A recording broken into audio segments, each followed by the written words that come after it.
അപ്പോൾ പോർച്ചുഗീസുകാരെ കുറിച്ച് നമ്മൾ കഴിഞ്ഞ ക്ലാസ്സിൽ ചെയ്തു. ആദ്യത്തെ യൂറോപ്യന്മാർ പോർച്ചുഗീസുകാരായിരുന്നു. അടുത്തത് ഡച്ചുകാർ. 1604 ഡച്ചുകാർ ആദ്യമായി കൊച്ചിയിലെത്തിയത്. 1604 ഡച്ചുകാർ ആദ്യമായി കൊച്ചിയിലെത്തിയത്. പോർച്ചുഗീസുകാരെ പുറത്താക്കി മസാല വ്യാപാരം പിടിച്ചെടുത്തു. മസാല വ്യാപാരം എന്നൊരു പ്രധാന ലക്ഷ്യം. മസാല വ്യാപാരം ഇവർ പിടിച്ചെടുത്തു.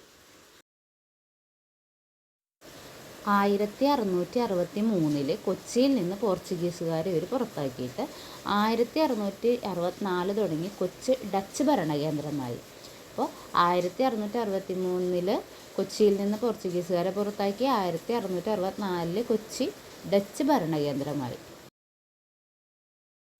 മസാലകൾ കയറ്റുമതി ചെയ്തു. കുരുമുളക്, ഇഞ്ചി, ജാതിപത്രി പോലുള്ള മസാലകൾ കയറ്റുമതി ചെയ്തു. കേരള തീരത്തും ശ്രീലങ്കയിലും വ്യാപാര കേന്ദ്രങ്ങൾ സ്ഥാപിച്ച് അതുപോലെ തന്നെ തീരപ്രദേശങ്ങളിലും മത്സ്യബന്ധനവും തുറമുഖ സൗകര്യങ്ങളും ഒക്കെ മെച്ചപ്പെടുത്തി.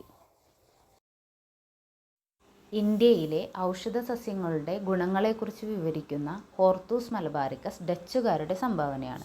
ഇതിന് 12 വാല്യങ്ങളുണ്ട്. അപ്പോൾ ഹോർത്തൂസ് മലബാറിക്കസ് ഡച്ചുകാരുടെ സംഭാവനയാണ്. മലയാളം ലിപി ആദ്യമായി അച്ചടിച്ച ഗ്രന്ഥമാണ് ഹോർത്തൂസ് മലബാറിക്കസ്. ഇതിൽ പരാമർശിക്കപ്പെട്ട ആദ്യത്തെ സസ്യം തെങ്ങാണ്. മലയാളം ലിപി ആദ്യമായിട്ട് അച്ചടിച്ചത് ഹോർത്തൂസ് മലബാറിക്കസിലാണ്. ഇതിൽ പരാമർശിക്കപ്പെടുന്ന ആദ്യത്തെ സസ്യം തെങ്ങാണ്. കേരള ആരാമം എന്ന ഇട്ടി അച്യുതൻ്റെ ഗ്രന്ഥത്തെ ആസ്പദമാക്കിയാണ് ഹോർത്തൂസ് മലബാറിക്കസ് തയ്യാറാക്കിയത്. കേരള ആരാമം എന്ന ഇട്ടി അച്യുതൻ്റെ ഗ്രന്ഥത്തെ ആസ്പദമാക്കിയാണ് ഹോർത്തൂസ് മലബാറിക്കസ് തയ്യാറാക്കിയത്. 1741 കുളച്ചൽ യുദ്ധത്തിൽ മാർത്താണ്ഡവർമ്മയുടെ സൈന്യം ഡച്ചുകാരെ തോൽപ്പിച്ചു.